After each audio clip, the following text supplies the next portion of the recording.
8. Good evening, everyone, and welcome to Pause for the Truth. I am Jocelyn Turner, the co host for the show, and you may see that someone is missing, right? This is my opportunity to talk about my co host in the podcast, and that is Dr. Rogers Kane. But on a serious tip, Dr. Kane is running a little late, but he will be chiming in shortly. But not to worry because we have two I call distinguished guests with us tonight for such a very, very important topic, and that is healing the wounds of racial stress and trauma. Ladies, I have to let you know that I did do my homework so that I could, as we always do when we do the show, we want to make sure that we are having a serious discussion about the topic and that we are having a conversation that people can learn from the experience. So I'd first like to introduce Dr. Selena Webster Bass. I've known Selena for years now. We won't say how long because then it'll kind of date date her, not me, because we know I'm outdated. But anywho, doing some amazing things here, not just in Jacksonville, but I say throughout the country. How are you doing, Dr. Webster Bass? I am fantastic, and thank you for the invitation to be on the show today. I'm really excited about the topic and talking with you today. Absolutely. And this lady is so phenomenal. Not only does she run her own business, Voices Institute, but she also has a nonprofit. And I'm sure throughout, let's see, Richard Webster Bass Foundation. Did I get it right? Institute, Richard Webster Bass Health Institute. Yes. Gotcha. All right. So, I mean, she'll make you tired just even learning about her. Now, I have met our other guest tonight, and she is Rachel Gator, PhD candidate, no doubt. And she is also doing some amazing things. She and Selena are really trying to make sure that people are educated and knowledgeable. And I think the more we know about our past, particularly when this is Jocelyn talking, this is not our guest talking, but as we, some of us deal with stress and trauma in so many aspects of our lives. You know, I always say we can't choose who our families are and how we react to the situations. Obviously, sometimes we need a little help. So let's go ahead and get started. And Dr. Kane will join us. What? Why talk about racial stress and trauma, Selena? If you're okay with me saying Selena. Yes, that's fine. So, Jocelyn, just recently we've had so many incidents, national incidents related to racial discrimination. When we think about Buffalo, New York, and how an individual with intentionality sought out a particular grocery store in a black neighborhood to do a mass shooting. So we are faced with national experiences, but also everyday experiences when you walk into a grocery store and you're being or at the mall and you're being racially profiled, right? That is an example of something that can cause racial stress and trauma. And certainly when we think about the George Floyd incident and the national movement that started because of that incident, obviously racial stress and trauma is an important issue because it affects us not only on a psychological level, but on a physical, mental, and even spiritual level as well. Is it related to? Thank you. Is it related to any type of abuse or what have you that someone may have experienced in their life, or not necessarily? So when we think about racial stress and trauma, we think about encounters that deal with discrimination, that deal with bias, that deals with racism and particularly hate crimes. So there are other forms of trauma, such as adverse childhood experiences, toxic stress, and so those are related to physical, emotional abuse, neglect, or family dysfunction. But racial stress and trauma has to do with our identity, what we look like, the color of our skin, the texture of our hair. That's what racial stress and trauma is related to. And even when we think about COVID-19 and how the virus was associated with the Asian Pacific Islander population, right? We saw an increase in hate crimes with that. So it has to do with identity, racial and ethnic identity, and discrimination associated with that identity. Wow. And why is it important, Rachel, to talk about racial stress and trauma? I think that with the highlight of everything that's going on nationally, it's causing conversations to take place that normally didn't take place. There were a time where we just pressed forward and we kept it moving. But when you look at what's going on around us, we have no choice but to have critical conversations, and not just among our own communities, but with communities that are also impacted, and also those who may be considered to be a part of the oppressive group, to sit at the table and to come up with not only just having conversations, but solutions that have objectives that are measurable. So it doesn't seem as if it's just lip service after a national tragedy, that there's actually an action plan that people can actually see some deliverables. And I was gonna ask the question, and you kind of said it. I know Selena did when she mentioned about the Asian Americans being impacted by COVID-19. My question is racial stress and trauma typically related to minority populations, or could it be anybody? Selena, do you want me to take that one? Or do you want me to go? Sure. Yeah. Typically, it's a historically marginalized group, which is communities of color, or what we refer to as BIPOC, Black, Indigenous, and people of color. So when we think about history, all of the minority or racial ethnic groups have experienced some form of discrimination, from the African Americans and the African Holocaust, the Middle Passage, to the Hispanic population with sterilization and the discrimination that they face, particularly even around language. The Asian Pacific Islander, the Japanese internment camps that Japanese Americans were put into after World War II, the Native Americans, the indigenous populations, the relocation from their land to other areas, the cutting of the hair, the loss of all of their cultural identity because of horrific atrocities that were committed against that group. So when we think about racial stress and trauma, we're talking about groups that have been historically marginalized in our country. And I think thank you, Selena, and welcome, Dr. Kane. As you can see, we just dove on into the conversation. So jump in, get in where you fit in, as they say. I think we have a video that you'd like to show that really can kind of, I won't say set the foundation, but can really help us get the conversation going. Let's go ahead and show that video. I'm a young Black man doing all that I can to stand. Oh, but when I look around and I see what's being done to my kind, every day I'm being hunted as prey. My people don't want no trouble. We've had enough struggle. I just wanna live. God protect me. I just wanna live. I just wanna live.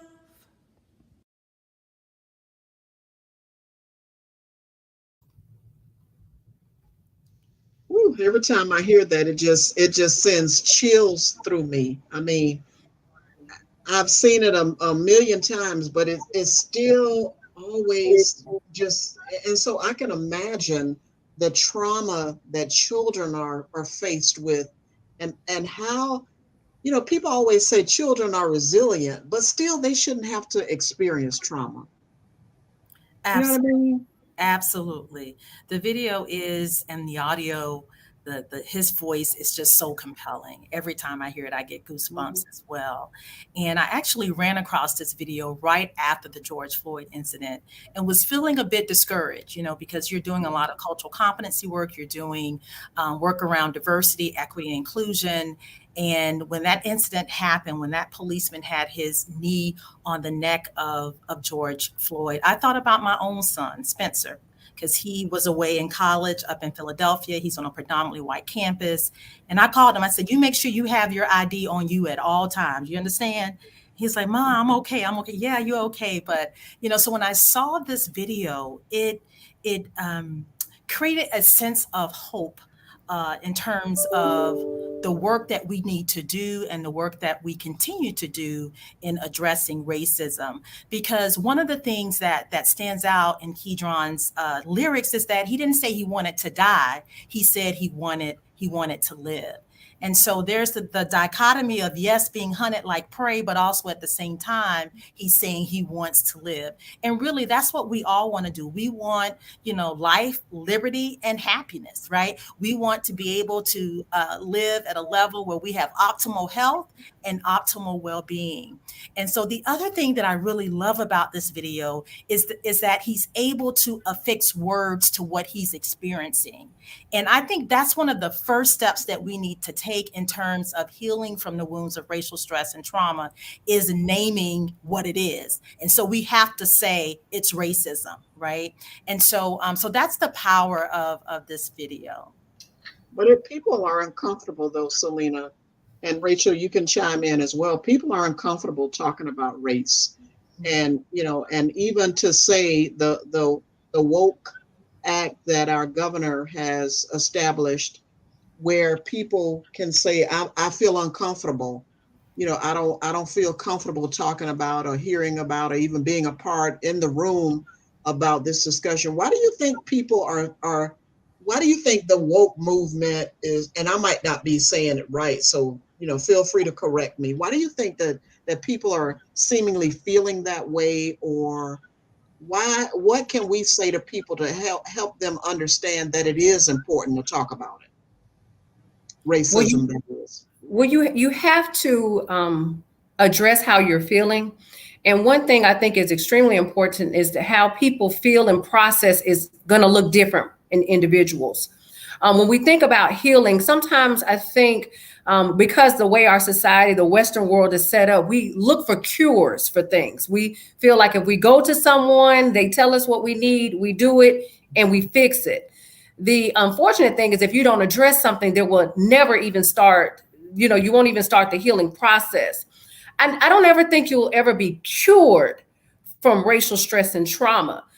Historically, we've seen in our generations, in our families, we've just learned how to cope and manage over a course of time. And when I think about the healing process, it reminds me of a circle. It never really ends. It's just a continuum. But having those critical conversations, Selena and I have conversations all the time. I have them in my family, multi-generational conversations. And what I find is that it doesn't matter if I'm speaking to my grandmother who's in her 80s, who, born and raised in Birmingham, Alabama, or if I'm speaking to one of my little cousins that's in high school, we all seem to have similar experiences as it relates to race. And it's a generational trauma. This is something, unfortunately, that's passed down generation to generation. Where I think we are now in 2022 is no longer can we put the Band-Aid on it. No longer can we just have, an apology letter just disseminated through communities. There has to be an action plan, because what we're seeing now is, talking with no action continues to put us in situations where we have massacre after massacre, and something else has to take place. There's going to have to be some federal legislation in order to protect marginalized groups. If not, we're going to see this happen over and over and over again.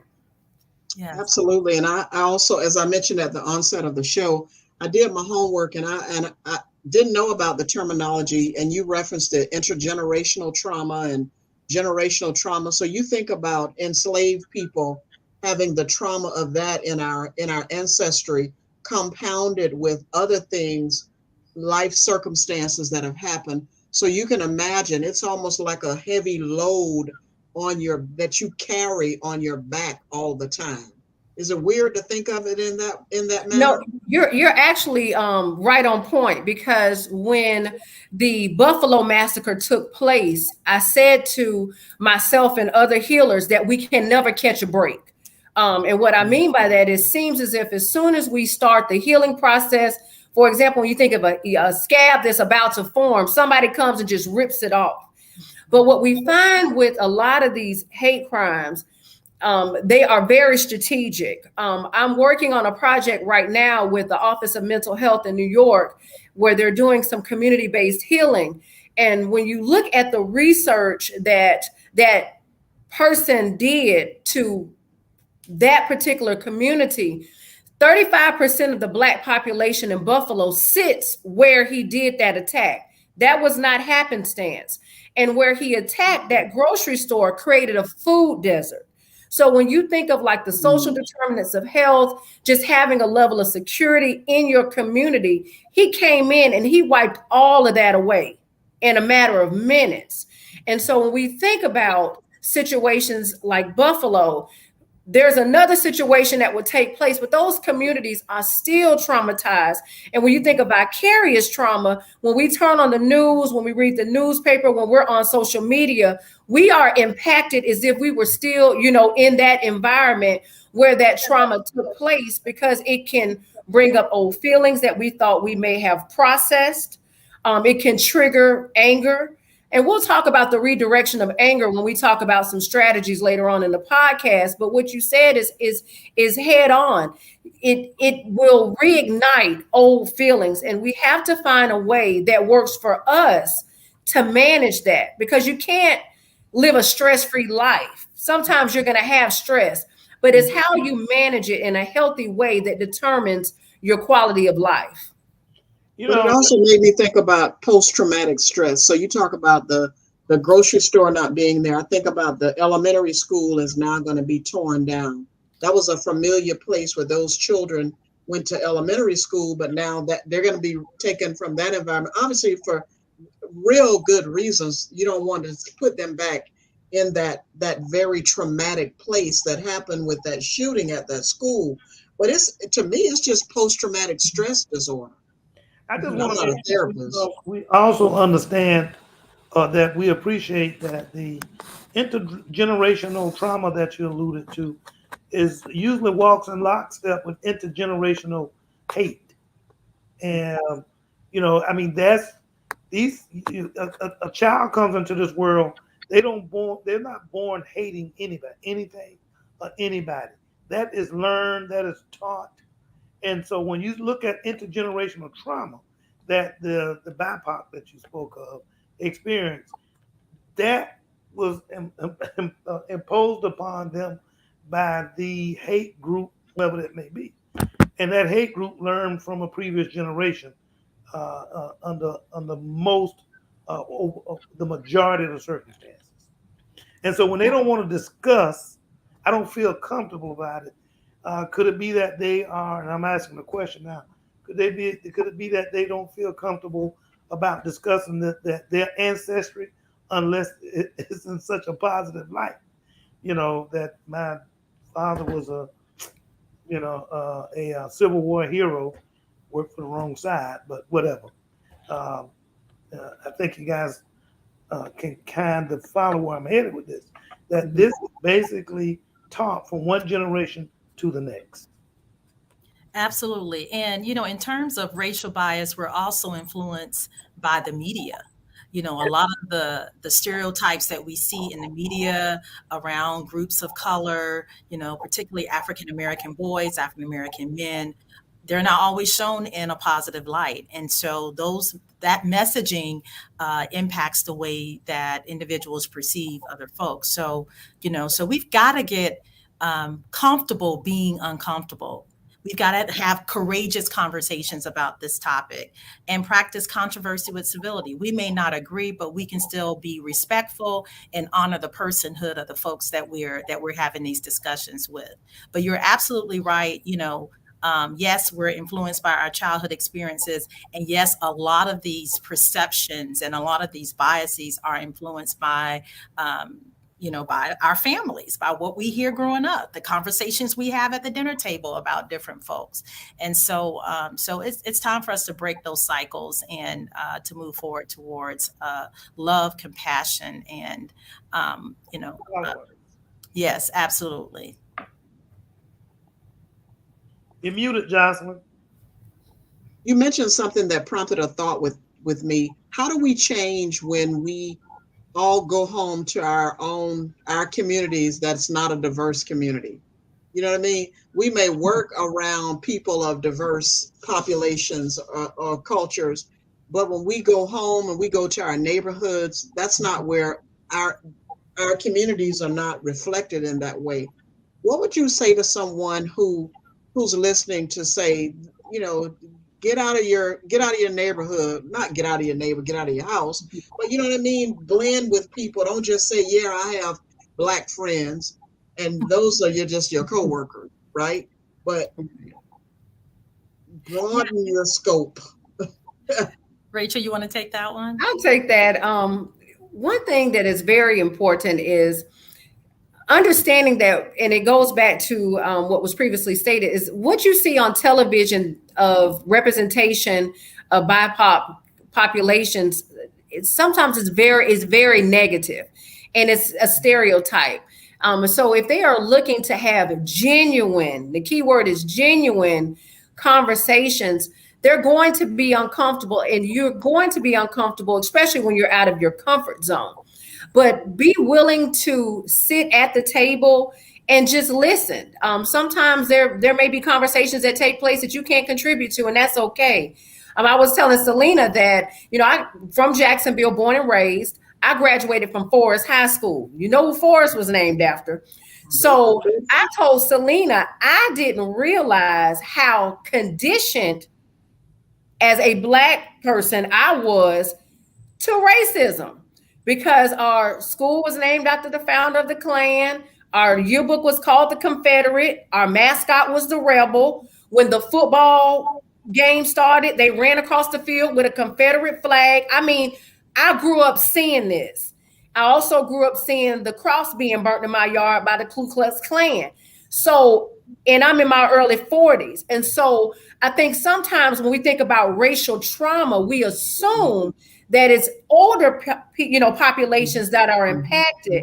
But, from the young man that's walking down the street, that's getting stopped by the police in his neighborhood, to someone, Dr. Kane, he's the, the medical doctor, but they just may assume that he's in the wrong place at the wrong time if he doesn't have on his badge or his scrubs. We always have to be hyper vigilant, unfortunately, which creates unnecessary stress for us. Then we go into work environments where it's more stress. We go into neighborhoods where it's more stress. We travel and it's more stress. We go into the bank and it's stress on top of stress on top of stress. And then you log into the TV and you see a massacre and you're like, well, we can't never catch a break. So when it comes to the conversations that have to take place, the marginalized group, we know the conversation that needs to take place. It goes back to what Dr. Kane said. It's those who are considered those to have the control of the power that need to come to the table and provide some type of explanation on how there's going to be a reconciliation, not only a reconciliation, but a change in policies and systems. Because we navigate in a society where the system and the policies are stacked against us. I remember when I first got to Jacksonville, you brought up a point that I'm not going to win any friends from Jacksonvillians when I say this. But when I first got to Jacksonville some 35 years ago, that the thing that myself being a transferee from South Florida and even that is by way of Atlanta, that one of the things that we said about Black Jacksonvillians was that they are so racially conditioned, they are so conditioned to accept, racism that was being imposed upon them, and didn't want to address that racism. it's like they were running from it. And myself and some of the other individuals who were transferees into this area, we just could not appreciate that, could not understand that, coming from, not saying that there was not racism in South Florida, but there was less tolerance of it.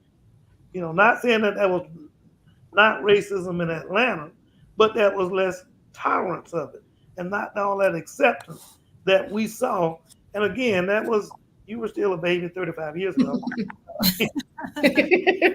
So I can't hold you accountable. Right. How much it was, how much you saw at that time, and that you brought up that commentary, and here we are 40 years later, 35, 40 years later, and we're just now getting to the point to where some of us here in Jacksonville, and when I say us, I mean the minority community, are willing to step out and talk about it. Back then, it's like, don't make waves. Be quiet, as if they're afraid of something. It's like, what are you afraid of? It is what it is. Right. But one thing Rachel said, and then we're going to show another video. One thing Rachel said though is, if people don't want to talk about the history of racism and the enslavement, how would the students at her high school have known about Nathan Bedford Forrest? Yeah. How would they have known about the Confederacy, the flag? You know what I mean? So if the history is not talked about, all they thought, school pride, right? That was normality. And so that it's key. And people are saying, well, that was my ancestors. I don't have anything to do with that now. Get out the way. Tyrone, let's cue up the next video, please. I'm sorry, I got to move on from that conversation. And honest history is important. Yes. Exactly.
All rise.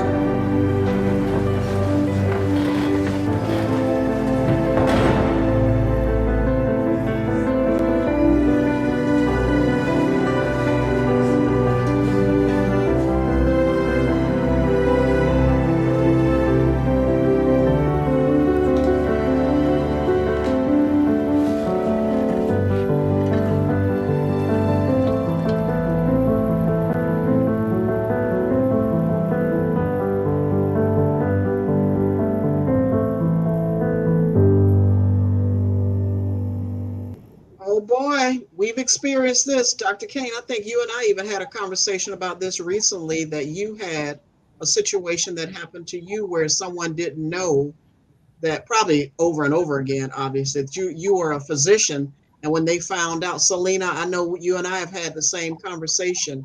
When people find out who you are, then the way they treat you all of a sudden is different. I can elaborate on that real quick. And I mean, it was basically when we went to a hospital, one of my family members went in. Of course, I went in on a sweatsuit. And the way that emergency room physician spoke to the family member in my presence, and the just the mannerisms that they presented, was one in which they just, really look. You could feel the superiority of their consciousness, and when they began to start trying to explain what the condition was, that family member said, well, okay, because the physician said, well, you may not understand it, and blah, blah, blah, blah, yada, yada, yada. And so when he finished, he said, well, even if I don't understand it, he does. And she pointed to me, and he said, okay, so why would he understand? I said, well, he's a doctor. And then when they asked, oh, you're a doctor? And I said, yes. And when they found out who I was, because they've seen my name all over the place, they never saw me. They just saw my name all over the place. It was a whole different attitude. It was, all of a sudden it was no longer condescending. It was much more respect given the room. And I mean, just the treatment changed altogether. And I've seen that time and time again. And so that's why I discuss with my family members, my girls and my son, that you never know who you're dealing with. Be respectful to everyone. You don't know, you may not know their age, they deserve Mr. and Mrs. I go Mr. and Mrs. to teenagers because I'm not trying to second guess how old a person is. So to see is what kind of respect I offer them. That's the way I was brought up. If they're 17 years old, it's Mrs. Bass. If it's 15-year-old, Mr. Gator. It doesn't make any difference. I give them respect because I expect the same respect from them, and that's my opportunity to teach them to pass on respect to any and everybody you see.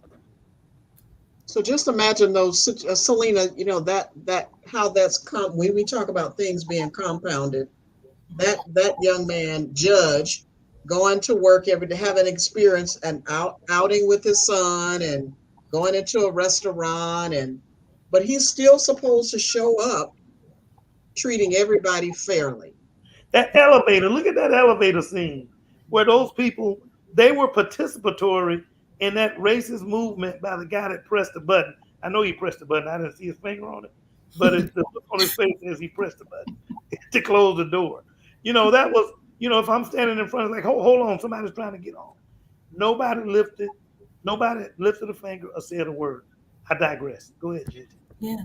And I think this video really highlights the othering that we all experience, right? Whether it's race, whether it's class, whether it's, whatever, right? But it's this whole feeling of feeling like you have not been dignified. So, we saw lots of microaggressions. We saw subtle indignities on several levels, and not only to him directly, but also to his son. Yep. The first scene was, the mom rolling up the window because she didn't want her daughter to connect with this young African-American boy. So that daughter looked mixed to me, but go ahead. Possibly. Right? Maybe she was biracial or multiracial. We don't know, but these are these experiences that we have, and oftentimes we don't have the gracious space to talk about it. And it's important that we have a place to process these emotions, these feelings, these lived experiences, and that we take time to do self-care. As we, exist in these environments of racism. What opportunities, I'm reminded of years ago here in Jacksonville, I don't know about in other cities, but we used to have the study circles where was an opportunity for diverse populations to come together and really have those honest conversations. And the ones that I was a part of, it was an eye opener, a revelation, if you will, for some folk they didn't know that their peers, because I experienced it in the work setting, a study circle at work, and then I also experienced some in the community. And peers could not believe that the folk that they work with every day and get along well with, seemingly, that they actually had those experiences that we seem to talk about when you talk about class and in lower class, uneducated classes of people. But understandably, it happens to people no matter your upbringing, no matter if you're putting on a physician's jacket, going into a room or whatever. So where are some opportunities for people to, when you talk about having those real conversations or even seeking care, What are some resources that people should tap into in their community? Not necessarily limited to Jacksonville, but just in general. Yeah. So locally here, we do have a group called 90 Forward, and that group focuses on promoting racial reconciliation and building bridges between and across racial and ethnic groups. So that's one local resource. There are lots of national resources from, the Substance Abuse and Mental Health Services Administration has resources on racial stress and trauma. Mental Health of America also has resources on racial stress and trauma.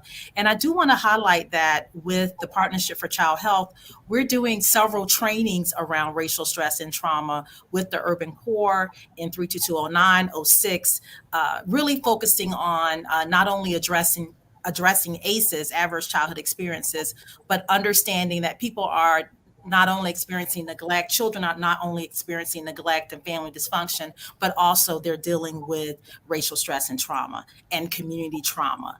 And so, we'll include our information at the end if individuals would like to reach out and participate in one of those trainings. What is adverse childhood experience? Can you please explain that, just in case someone doesn't understand that terminology? Yeah, so adverse childhood experiences came out of a study by Dr. Felitti and colleagues back in the late 90s. And what they did in this study, they examined the relationship between adverse childhood experiences and disease later in life. And they found that the more adverse childhood experiences you have, the worse your health outcomes are. So examples of adverse childhood experiences are, for example, physical abuse of a child, emotional abuse of a child, sexual abuse of a child, family neglect, right? So not having the basic things like food, clothing, shelter, and then family dysfunction, meaning like being a child of an incarcerated parent, or being a child of a divorced relationship, or a parent who's dealing with mental illness or dealing with some substance use. So the more compounding ACEs experiences you have, the more likely you are to have chronic heart disease or chronic kidney disease. And so there have been studies that have looked at the relationship between those two factors. Yeah. And nowadays, when you think about gun violence, it makes you wonder if those folks, and I'm not making excuses for folks, but it makes you wonder if those folks had some childhood experiences compounded with as Dr. Kane said, with the way they were raised to hate. And then, unfortunately, access to guns and on and on and on and on, or even the young people who steal. It makes you wonder, are they stealing because they've gone without? No, I'm going off on a tangent, but it just makes you wonder if those experiences that folks had, children or young people are having, I will say are having, is contributing to them robbing and stealing and taking from other people. I don't think that's a tangent when it comes down to, because they experience the trauma, so that may be in some presentation. What you're discussing may be some presentation of post-traumatic stress response. I'm not going to call it disorder, but right, post-traumatic stress response. I recall growing when I was in high school. Just tolerate me just for a second. I remember being in high school, and because I was one of the few that didn't have a job, because I wanted to wear my fro and yada yada yada. I was sent to the court to look at the court system in terms of how it operated, and I saw such discrepancy in terms of how the black defendants were treated compared to whites. A white guy went in and stabbed his friend, got arrested, was brought in front of the court. Judge gave him probation only if he goes back and apologized to his friend.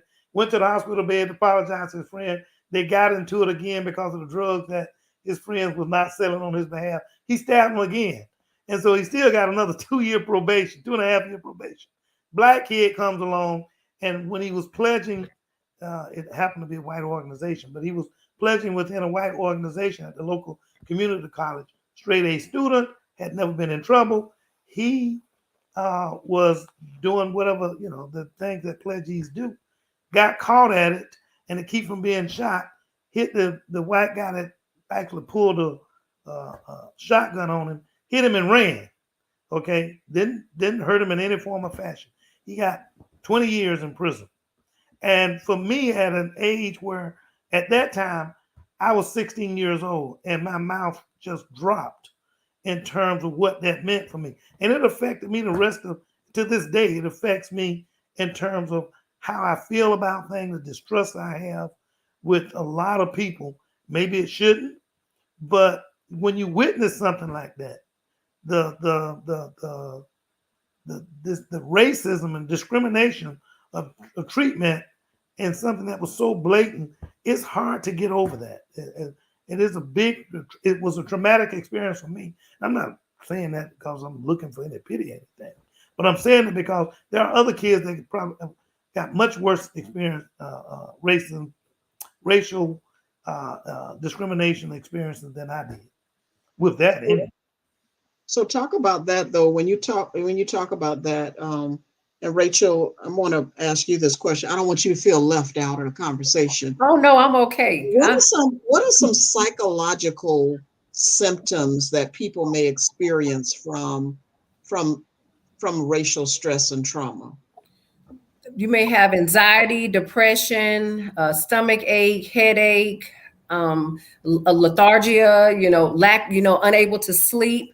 When you look at some of the psychological research that took place, and we'll look at the Black population, Blacks were misdiagnosed with schizophrenia, anxiety, and depression because their life experiences were not taken into consideration when they presented to that mental health or that clinician. What happened was that person automatically just diagnosed them with a psychological disorder instead of taking into consideration that maybe this level of paranoia is because they are being followed or they are hunted and attacked, And so when you think of, and it goes back to what Dr. Kane was saying, we talk about, access to care and resources, but even if you have good intentions, and even if you look like the people you're trying to serve, the reality is they still look at you as a part of the system. And you are, an agent, the system, they don't trust you. So it takes a while to develop a rapport in order to deliver whatever service or resources you're trying to provide. So what I always recommend, and I went through this in Jacksonville because the side of town where I was doing my service, they didn't know me. I wasn't from over there. So it took me about 5 to 6 years to get in there for them to realize that I had good intentions. I was consistent. I had to go over there with some community stakeholders also to kind of vet me. But what I realized is that professionally, we have titles that just give a certain, we give a certain level of respect. People see titles, they respect you. But when you go grassroots and when you go into the community to do work, people don't care about all those degrees hanging on the wall. They want to know that you're genuine. Are you going to be consistent? And do you understand what I'm going through? Now, you may not live in these apartments, but you understand what I'm going through.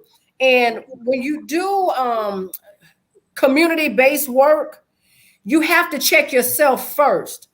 And there are some people that may have a desire to do community work, but they may not have the emotional capacity to do it because it is emotionally taxing. 2, they may go in with a level of bias that these people need me. I call it the Superman syndrome, where they put a cape on, they think they're going to come in there and they're going to save all these people. You have to find out where they need you. And sometimes you're not even on the front end. So if you're used to being on the front end, sometimes they don't even want to see you. Drop it off and let somebody else, deliver it, or, let somebody else provide the service. But what is very important is that you take into consideration that if we are, as professionals, have a level of coping skills, have a level of ability to navigate the system, imagine what it's like for people who don't have any resources They don't see any outlook of a positive future, and they're living day by day. You know, I tell this to people all the time. When you meet young people, don't ask them all the time where you're going to college and what you want to major in. Some people trying to figure out what they're going to eat for dinner. So you have to definitely take into consideration where people are, and to be able to provide a level of healing and have enough sense. And you know, common sense ain't always common, but have enough sense or insight to know that there's a possibility that I may cause more unintentional harm by going into an environment thinking that I know what people need and I don't have a clue. The only thing I want to piggyback on that is add to that is just be ready to listen. Don't all the time walk in and say, here's your answer before you hear the question. Mm-hmm. Okay. You have to be willing to listen and discuss. It should be a discussion as to what's going on and how do you come to the best solution given those circumstances. Mm-hmm. That everyone comes, not how I come as the Superman that's just Mm-hmm. you know, how we come to a solution. Yeah. Speaking of talking, I think we have another video that we want to. Are you ready for it, Selena? Absolutely. Hit it, Tyrone.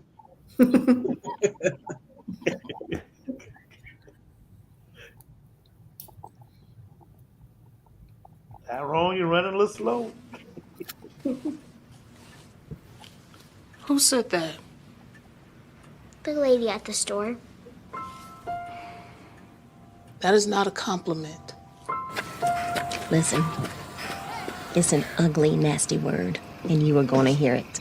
Nothing I can do about that. But you are not going to let that word hurt you.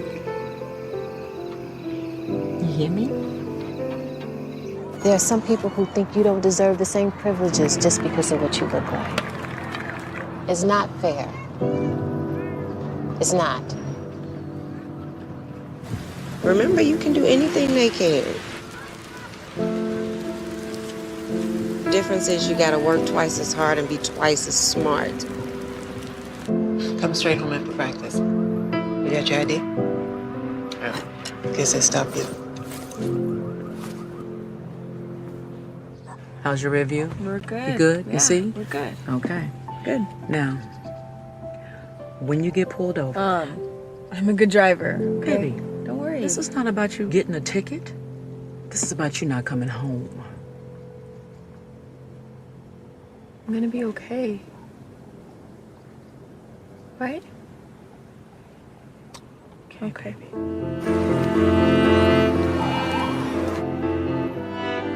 It's not fair. But you keep showing up. You are not pretty for a black girl. You are beautiful, period. Okay? Don't ever forget that.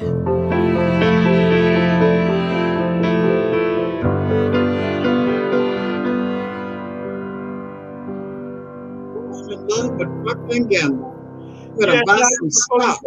before you go on, Selena and Ms. Gaither may not have seen our previous program, but we had a program named what?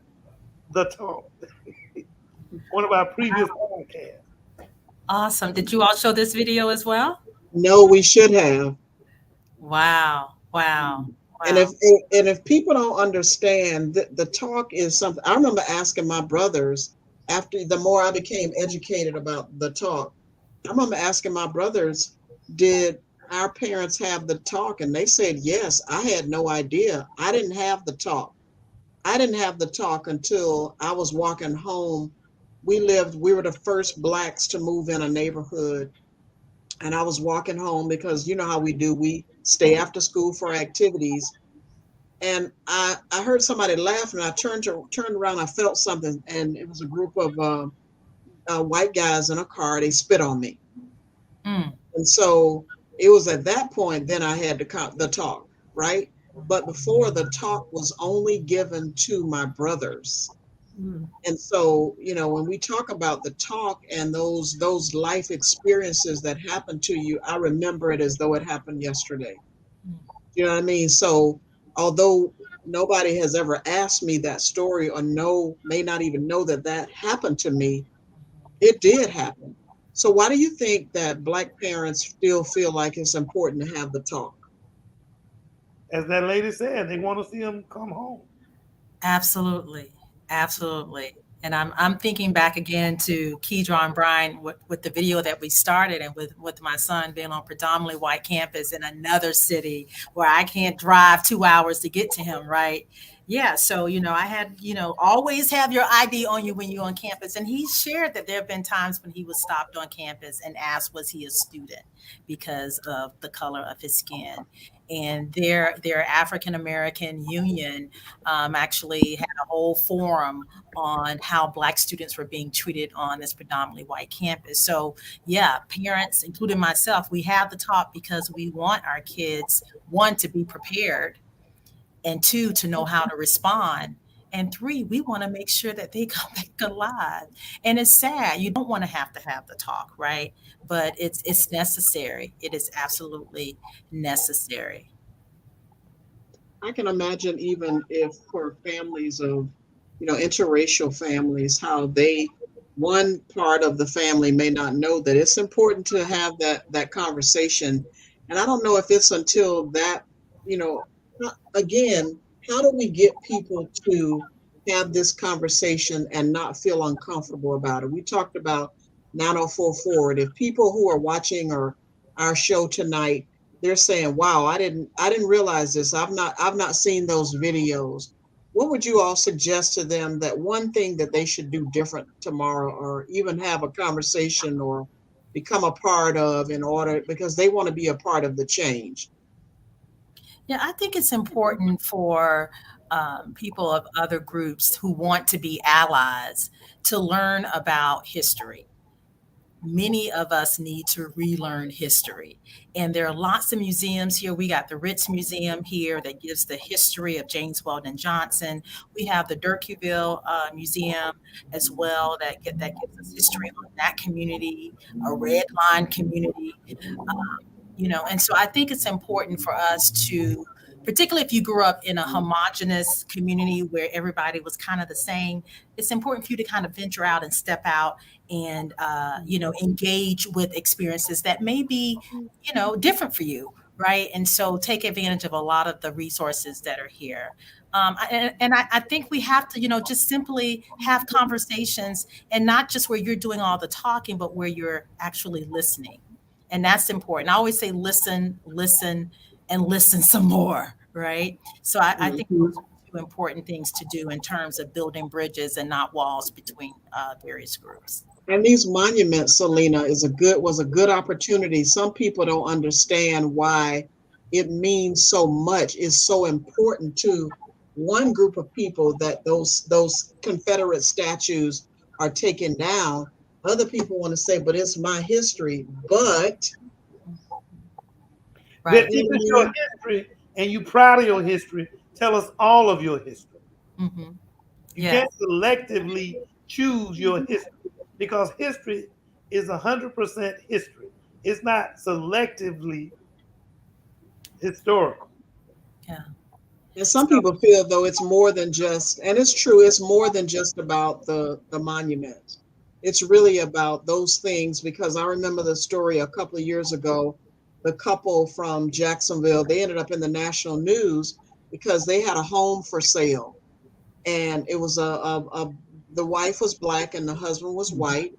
And the home was appraised lower than when they took all of the family pictures out and let another appraiser come in. And it was appraised more when it was just seemingly like it was a white family living there. So people don't understand why we continue to have these conversations. And I think, Rachel, you even alluded to the fact that there is those institutional and the occasions, occurrences of institutional or systems of racism that still exist and persist in our communities, again, compounded with all the other stresses of our life, right? That wasn't really a question. It was just kind of a statement. Comment. Absolutely. So, redlining is an example of Yeah. systemic inequities or systemic racism, mass incarceration, what Dr. Kane alluded to earlier. 13% of the population is Black, but yet we have a much higher percentage in terms of individuals. Over 60% of the prison population is Black. So we see major disproportionalities within and across systems. And as Rachel mentioned earlier, I think it's important that, it's not just a statement that we make for our organization, where it's performative, right? But there should be an equity plan where you look at the diversity of your leadership. A lot of times there's diversity, but it's in your staff and in your front, individuals that are providing direct services. But when you look at the leadership tier, there's not a lot of racial and ethnic diversity there, right? Looking at salaries, is there equity across salaries, right? So these are the critical questions that we have to ask within our organizations and systems to make sure that that we're advancing equity.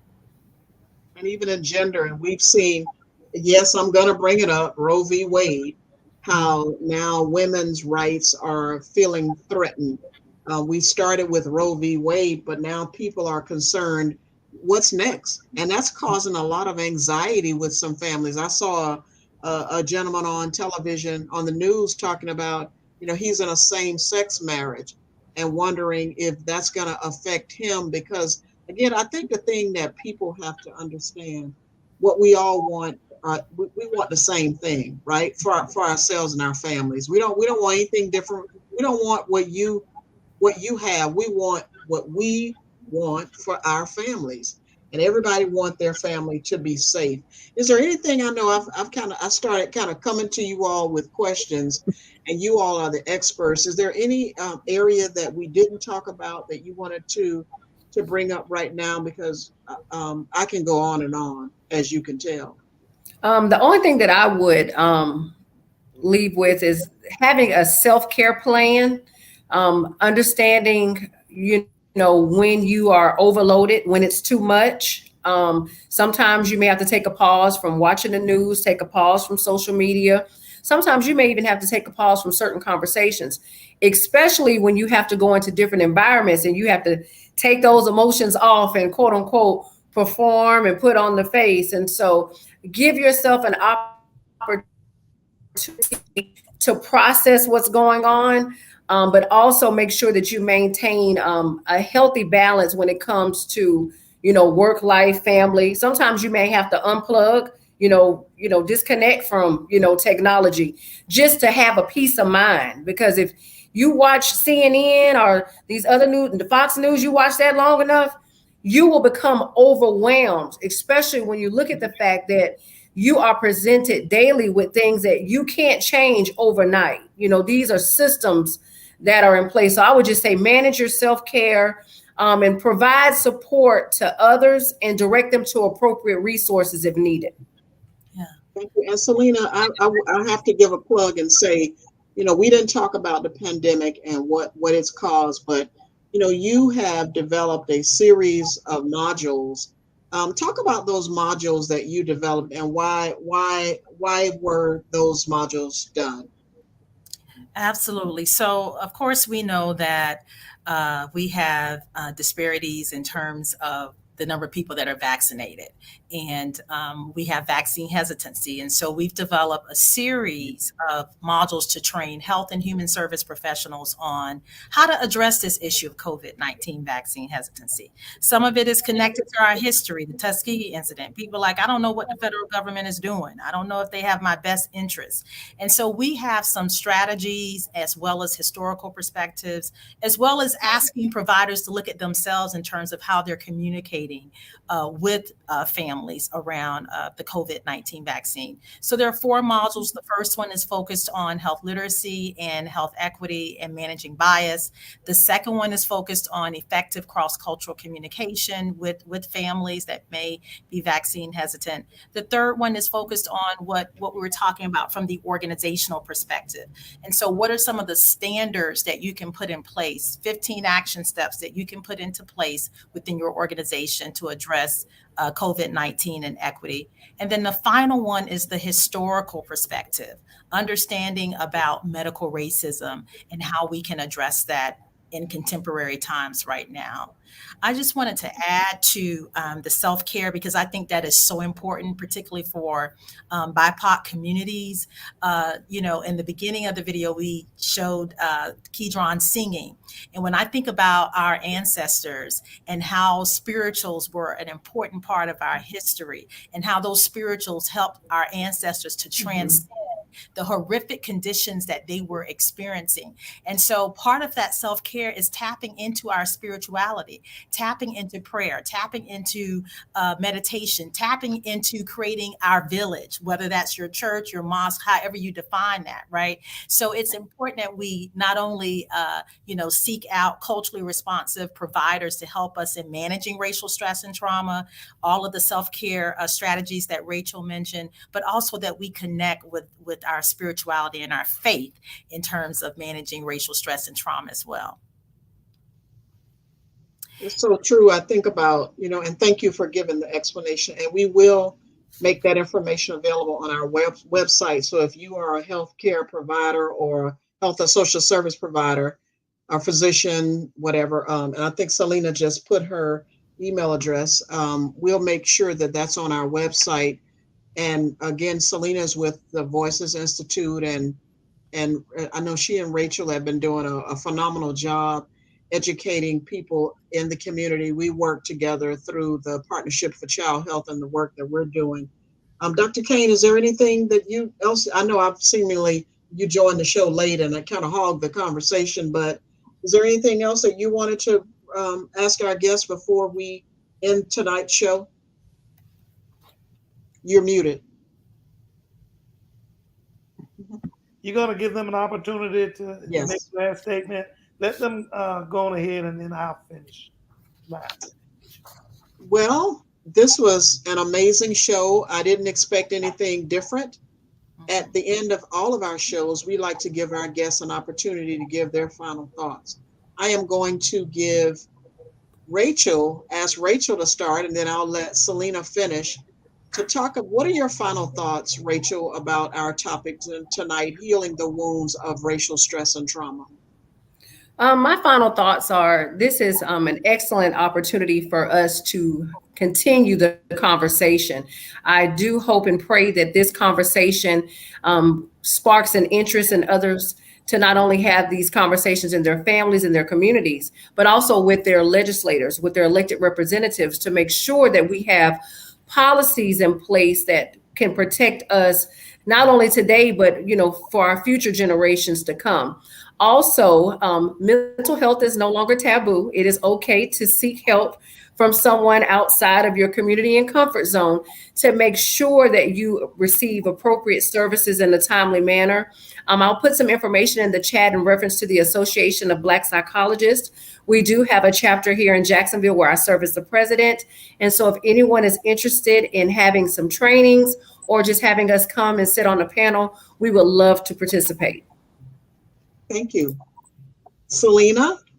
Yeah, so, one of the tools that I oftentimes leave with participants is this acronym REM. And this is an acronym that I developed in addressing anti-racism. So if we want to move from the REM of racism to anti-racism, these are some action steps. The first one, R, is for relearn history. E is for explore how you learned about your own racial background. A is for advocate for dismantling inequitable policies, some of the policies that Rachel just mentioned. We need Medicaid expansion, right? So that we can address disparities. We've got to, address equity in policies. L is for listen some more. And then M is for managing our biases and microaggressions in ourselves, in our organizations, and in our communities. So I'd like to leave that with our participants, and thank you for the opportunity to share. Wow, that was powerful. Realm. I hope that we can, if you can write that in the chat, then we'll make sure that we post that, because that's something definitely powerful to hold on to. Dr. Kane, what are your final thoughts for tonight's show? Well, I'm actually going to kind of piggyback on what both of our guests have been saying. but I'll start by making sure that people understand that you don't know where you're going until you know where you've been. So you must learn your history. You must appreciate what the generations before you went through. You know, look at critical race theory. Look at the 1619 Project. Read those things, get an appreciation of what your ancestors experienced. You know, there's even more recently, go read the new Jim Crow, because that represents a lot of what our guests have highlighted this evening. I mean, it's jaw dropping when you really listen to or read what is being said within that novel. And then, you know, also appreciate, and we talked about it somewhat, but Ms. Turner, you mentioned it. Let's appreciate institutional racism, whether it's intentional or unintentional, that we must address our institutions, whether they be the church, whether they be a local hospital, whether they be the local health department. We have to address the racism within those institutions. Okay, an institution is not a building. The institution is what I just described, an entity that may be, like I say, it could be religion. You know, I mean, a lot of things are being done these days in the name of religion. A lot of things done previously in the name of religion. They hang people. When they were hanging slaves, they hung them in the name of religion. Let's not be afraid to get into your family's history and see what they had to experience so that we can make it better for the future generations. Okay. And so with that, I'd say one thing that Ms. Gaither said, I am going to take advantage. She don't know what kind of trouble she asked for when she said, call our Association of Black Psychologists. It's like, woohoo, we need just that. So she doesn't know what kind of trouble she asked for. However, I will highlight one thing, because she says pause and take time for this and take time for that. And I'm going to leave it by saying always pause for the truth. Thank you, Dr. Kane. And thank you, Selena and Rachel. This is a very, very informative conversation. It's a discussion that we should continually have. And we should have this conversation not only with people who look like us or from from various walks of life. And don't be ashamed. Talk to even if you start with your coworker and just ask the questions, whatever's been on your mind. I remember when I was at the University of Florida, and I'll say it, I'll age myself, in the late 70s. And I remember we were just honest with the white students and asking each other questions. We were teenagers, silly, just asking all sorts of questions. But I remember leaving there, though, with the same group of people, having more respect for one another because we understood more about each other. And I think that's just the main thing. The more that we know about each other, the more that we can respect one another. Again, thank you to our guests. And for those of you who have been on the fence about getting the COVID vaccine, as Selena mentioned tonight, just because of the history of Tuskegee or whatever it is, just know that people are still getting infected. Unvaccinated people are still dying from COVID. It may not be as at the rate that it used to be. However, it does happen. Why take a chance and be amongst that number when you can be amongst the number of people who are vaccinated, and we can all say that we are resuming some sense of normalcy. But if you wanted to travel, you are seeing the travel industry being impacted. It has a lot to do with COVID. Let's all get vaccinated so that we can get back to a new normal, because we're not going to get back to the way things used to be. And quite frankly, we probably don't want to, after hearing about healing the wounds of racial stress and trauma. Thank you again to our guests. Thank you to those who chime in every week, listening to us, hearing what we have to say. And we simply like to share what things that are brought to our attention and things that we know that are important in the community. And remember, if you have a topic that you'd like for us to talk about, or if you are an expert in your own right, email us at info@pauseforthetruth.com. Thank you for listening, And we'll see you next Tuesday. Good night. Good night. Good night.